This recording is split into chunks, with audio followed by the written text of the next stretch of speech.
সূরাতুল কাহাফ, এই বস্তুবাদিতা থেকে ফিরে আসার জন্য, আমালে জিন্দেগি এটাকে মজবুত করার জন্য, মানে আমালে জিন্দেগির ক্ষেত্রে মোটিভেশন পাওয়ার জন্য সূরাতুল কাহাফ তো অসাধারণ একটা সূরা। একদম শেষটাও করতেছেন ওইভাবে, ফামান কানা ইয়ারজু লিকা রাব্বিহি ফালইআমাল আমালান সালিহা। চিন্তা করছেন, মানে পুরো আমলে বর্ণনা দিয়ে একটা ফিনিশিং, একটা কনক্লুশন দিয়ে দিল শেষে এসে। ফামান কানা ইয়ারজু লিকা রাব্বিহি ফামান কানা ইয়ারজু লিকা রাব্বিহি ফালইআমাল আমালান, ফালইআমাল লামে আমার, তার অবশ্যই অবশ্যই আমল করা উচিত, এরকম কথা। ফামান কানা ইয়ারজু লিকা রাব্বিহি, যে তার রবের সাথে সাক্ষাতের আশা করে, মানে আশা না করে তো উপায় নাই, যেতে তো হবেই, যে জানে যে একদিন আল্লাহর সামনে দাঁড়ানো লাগবে, সে যেন ফালিয়ামাল লাম, আমরের লাম, অবশ্যই অবশ্যই সে জন্য নেক আমল করে। মিলান নেক আমল জিন্দেগিতে, 24 ঘন্টা জিন্দেগিতে নেক আমল কতটুকু হচ্ছে? সাদাকা নেক আমল। গরিব মানুষকে সাদাকা দেন, দিল নরম না হলে বলে অসুস্থ দিলে চিকিৎসাকে সাদাকা করো, দিল নরম হচ্ছে না, একটু বেশি বেশি অভাবী মানুষের কাছে গিয়ে গিয়ে টাকা দাও, সদকা করো, দেখবো যে অসুস্থ চিকিৎসা হয়ে যাবে। মানে দিল শক্ত হয়ে গেছে গুনার কারণে, দেখছেন নরম হচ্ছে না, তো কী করো, 1000 টাকা সাদাকা করো, এবার আবার 2 রাকাত নামাজ পড়ে কাঁদতে বসো। সাদাকা একটা ওষুধ, মানে গুনার কারণে যে দিল উলটপালট হয়ে গেছে, এটার মধ্যে আল্লাহর রহম ঝুঁকতেছে না, চোখের পানি আসতেছে না, অনুশোচনা আসতেছে না, সাদাকা করেন, এবার আবার নামাজে দাঁড়ান, এবার দেখেন কান্না আসে কিনা।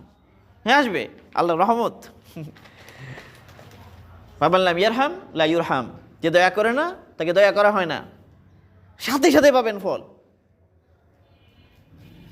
দেখবেন যে না, আল্লাহর সাথে এতক্ষণ যে একটা দূরত্ব ছিল, এটা কেটে গেছে সাদাকার বরকতে, আল্লাহ খুশি হয়ে গেছেন। আল্লাহ, আপনি দয়া করছেন আল্লাহর বান্দারে, অভাবীকে, বাস আল্লাহ খুশি হয়ে গেছেন। আপনি দেখবেন যে এগুলো একদম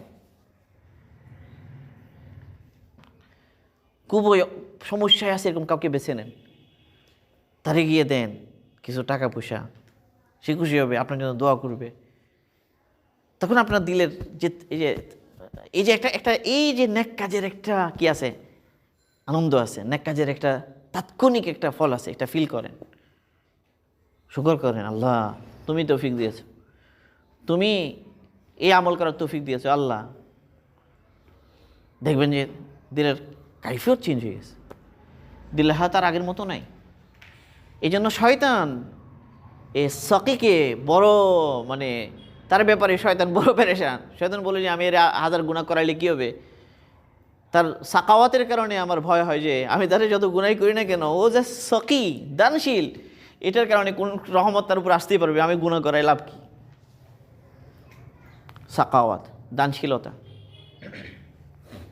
দানশীলতা, খরচ করা। কালকে তো হুজুর অনেক শুনলেন মেহমানদারির উপকার। আপনি ইলম চান, আপনি আমল চান, আপনি চান আপনার আওলাদরা দিনদার হোক, আপনার আওলাদরা কী হোক, আলেম হোক, তো আপনি মেহমানদারি করেন, আপনি সাদাকা করেন, আপনি হেসান করেন। কী সুন্দর আলোচনা, হুজুর যে কী সব বিষয় মানে নিয়ে আসছেন কালকে আলোচনায়।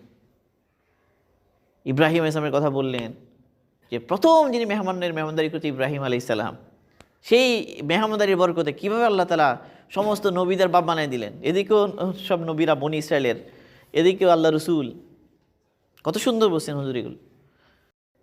মেহমানদারি, দানশীলতা, কীভাবে আল্লাহ রহমতকে নিয়ে আসে। তো এগুলো সব ইসলাহ সবব, ইসলাহ সংশোধনের জন্য উপকরণ।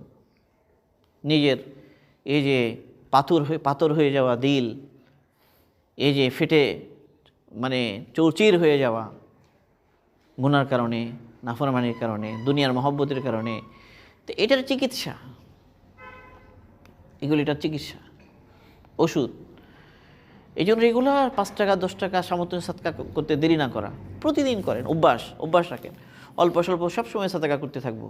এই সাদাকার বরকতে ইনশাল্লাহ মানে আল্লাহ তাআলা খারাপ পরিণতি থেকে বাঁচাবেন।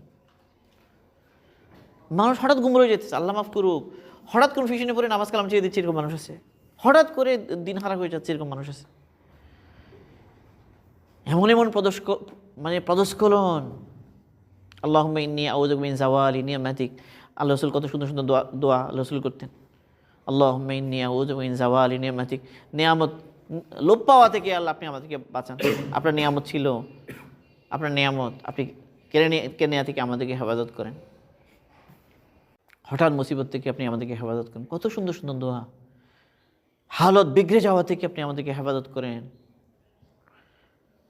কত সুন্দর সুন্দর আল্লাহ রসুলের দোয়া, অসাধারণ দোয়া। ঠিক আমাদের যা দরকার সে দোয়াগুলো, আমাদের নাদানির জন্য, আমাদের যে সমস্ত হালত, সে হালতে যেই দোয়াটা দরকার সেই দোয়াগুলো আল্লাহ রসুল করেছেন।